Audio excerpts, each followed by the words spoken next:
In this guide, I'm going to show you how to auto restart and auto start here in Universal Tower Defense X on Roblox. Before we do get into this guide, make sure to like the video and subscribe to the channel with all notifications on. It really does help the channel and it lets us know that you want more content like this. We'd greatly appreciate it. And if at any point throughout this guide you did have any questions, just ask them down in the comment section below and we could help you out further. I'm going to be doing my best to reply to every single comment down there. But first things first, you do need to open up the game. And once you're in the game, stay in the lobby and look for the settings gear down in the bottom left corner. I know it's a little hard to see right now, but essentially go ahead and select that. And once you open this up, you need to look through these settings until you find auto start or auto restart.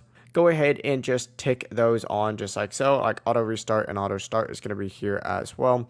That's really the full process. Now at any time you can go back into these settings and readjust those.